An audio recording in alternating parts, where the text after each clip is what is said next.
ನೀವು ಯಾವತ್ತಾದ್ರೂ ಸರ್ಕಾರಿ ಆರ್ಡರ್ ಪೇಪರ್ ನೋಡ್ಬೇಕಾದ್ರೆ ರಾಜ್ಯಪಾಲರ ಹೆಸರಿರೋದನ್ನ ಗಮನಿಸಿದೀರಾ? ಅರೆ ಇದ್ಯಾಕೆ ಇಲ್ಲಿದೆ ಅಂತ ಯೋಚನೆ ಬಂದಿದೆಯಾ? ಬನ್ನಿ, ಇದೊಂದು ಕಾನೂನಿನ ಪಾಠ ಅಂತ ಅಂದ್ಕೋಬೇಡಿ, ಬದಲಿಗೆ ಒಂದು ಪುಟ್ಟ ಮುಗ್ಧ ಪ್ರಶ್ನೆಯಿಂದ ಶುರುವಾಗುವ ಒಂದು ಸುಂದರ ಪಯಣ. ಈ ಪಯಣದ ಕೊನೆಯಲ್ಲಿ ನಮ್ಮ ಸಂವಿಧಾನದ ಒಂದು ಮುಖ್ಯ ನಿಯಮದ ಹಿಂದಿರುವ ಸರಳ ಸತ್ಯ ಏನು ಅಂತ ನಮಗೆ ತಿಳಿಯಲಿದೆ. ತಾತಾ, ಓ ತಾತ, ನಾನು ಅಪ್ಪನ ಆಫೀಸ್ ಪೇಪರ್ ನೋಡ್ತಿದ್ದೆ ಗೊತ್ತಾ? ಅದರಲ್ಲಿ ಎಲ್ಲಾ ಕಡೆ ಗವರ್ನರ್ ಹೆಸರೇ ಇತ್ತು. ಯಾಕೆ ತಾತ ಹಂಗೆ? ಹೌದಾ ಕಂದಮ್ಮ, ಬಾಯಿಲೆ ನನ್ನತ್ರ ಕೂತ್ಕೋ. ಹಾ, ನೀನ್ ಕೇಳಿದ್ದು ತುಂಬಾನೇ ಒಳ್ಳೆ ಪ್ರಶ್ನೆ ಕಣೋ.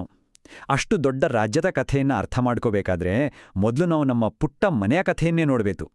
ನಮ್ಮನೆ ಕೂಡ ಒಂದು ಪುಟ್ಟ ರಾಜ್ಯ ಇದ್ದಾಗೆ. ಎಲ್ನೋಡು ಚಿನ್ನ, ಈಗ ನಮ್ಮ ಮನೇಲಿ ಅಪ್ಪ ಆಗ್ಲಿ ಅಮ್ಮ ಆಗ್ಲಿ ಏನಾದರೂ ಒಂದು ಮುಖ್ಯವಾದ ನಿರ್ಧಾರ ತಗೊಂಡ್ರೆ ಅದನ್ನ ನಮ್ಮ ಮನೆ ನಿರ್ಧಾರ ಅಂತ ತಾನೇ ಹೇಳ್ತೀವಿ. ಆಗ ಅದಕ್ಕೊಂದು ಬೆಲೆ, ಒಂದು ಶಕ್ತಿ ಬರುತ್ತೆ. ಅದೇ ರೀತಿ ರಾಜ್ಯಪಾಲರು ಇಡೀ ರಾಜ್ಯದ ಯಜಮಾನರಿದ್ದಂತೆ. ಸರ್ಕಾರ ಏನೇ ಕೆಲಸ ಮಾಡಿದ್ರೂ ಅದು ರಾಜ್ಯಪಾಲರ ಹೆಸರಿನಲ್ಲೇ ನಡೆಯುತ್ತೆ.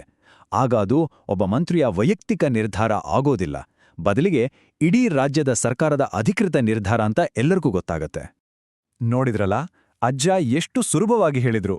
ಆದ್ರೆ ಈ ಸರಳ ಮಾತಿನ ಹಿಂದೆ ನಮ್ಮ ಸಂವಿಧಾನದ ಒಂದು ಬಹುದೊಡ್ಡ ಶಕ್ತಿ ಅಡಗಿದೆ. ಅದೇ ಅನುಚ್ಛೇದ 166.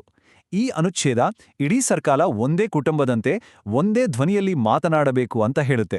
ಅದು ಹೇಗೆ ಅಂತ ನೋಡೋಣ ಬನ್ನಿ. ಹೌದು ಕಂದ, ನಮ್ಮ ಸಂವಿಧಾನದಲ್ಲಿ ಇದನ್ನ ತುಂಬಾನೇ ಸ್ಪಷ್ಟವಾಗಿ ಬರೆದಿಟ್ಟಿದ್ದಾರೆ.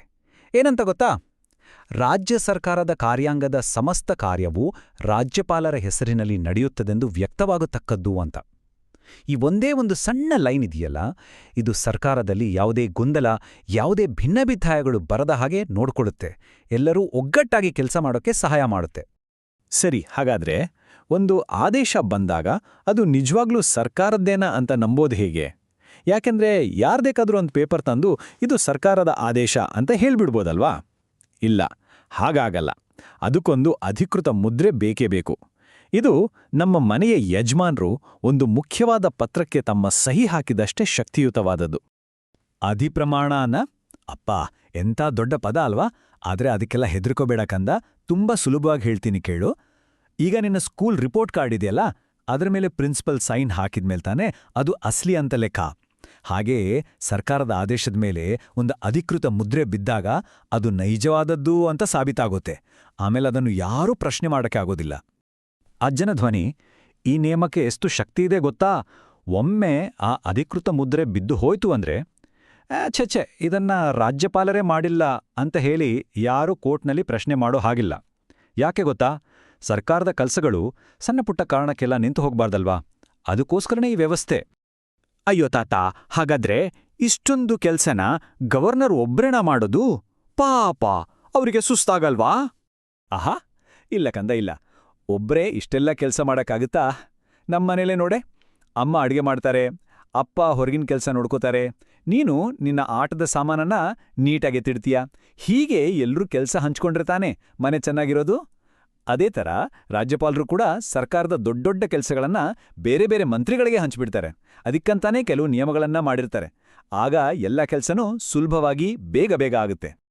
ನೋಡ್ದ್ಯಾ ಮಗು, ನಾನು ಈಗ ಹೇಳಿದ್ನಲ್ಲ ನಮ್ಮ ಮನೆ ಕಥೆ, ಅದೇ ನಮ್ಮ ಸಂವಿಧಾನಕ್ಕೂ ಬೇಕಾಗಿರೋದು.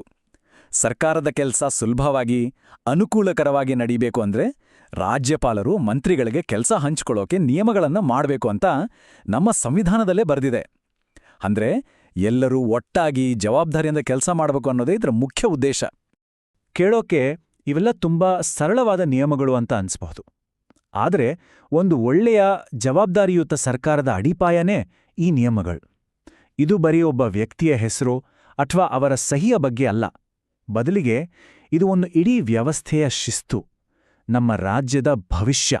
ಕಂದ, ಕೊನೆಗೆ ನಿನ್ಗೊಂದು ಮುಖ್ಯವಾದ ಮಾತು ಹೇಳ್ತೀನಿ, ಚೆನ್ನಾಗಿ ಕೇಳಿಸ್ಕೊ. ಈ ಎಲ್ಲ ನಿಯಮಗಳ ಉದ್ದೇಶ ಒಂದೇ. ನಮ್ಮ ಸರ್ಕಾರ ಅಂದ್ರೆ ಜನರಿಗೋಸ್ಕರ ಇರೋ ಸರ್ಕಾರ ಯಾವುದೇ ಗೊಂದಲ ಇಲ್ಲದೆ ತುಂಬಾ ಜವಾಬ್ದಾರಿಯಿಂದ ಕೆಲಸ ಮಾಡಬೇಕು. ಯಾವ ಕೆಲಸಕ್ಕೆ ಯಾರು ಹೊಣೆ ಅನ್ನೋದು ಸ್ಪಷ್ಟವಾಗಿ ಗೊತ್ತಿರಬೇಕು. ಆಗ ತಾನೇ ನಮ್ಮ ರಾಜ್ಯ ಮುಂದೆ ಬರೋಕ್ ಸಾಧ್ಯ. ಒಂದು ಇಡೀ ರಾಜ್ಯವನ್ನ ಒಂದು ಕುಟುಂಬದ ತರಹ ನಡೆಸೋಕೆ ಇಂಥ ಸ್ಪಷ್ಟವಾದ ನಿಯಮಗಳು ನಿಜಕ್ಕೂ ಎಷ್ಟು ಮುಖ್ಯ ಅಲ್ವಾ? ನಮ್ಮ ದಿನನಿತ್ಯದ ಜೀವನದ ಮೇಲೆ ಈ ಸರಳ ಅಂತ ನಮಗನ್ಸೋ ನಿಯಮಗಳು ಹೇಗೆಲ್ಲ ಪ್ರಭಾವ ಬೀರುತ್ತವೆ ಅಂತ ನೀವ್ಯಾವತ್ತಾದ್ರೂ ಯೋಚಿಸಿದೀರಾ? ಖಂಡಿತ ಯೋಚಿಸಿ.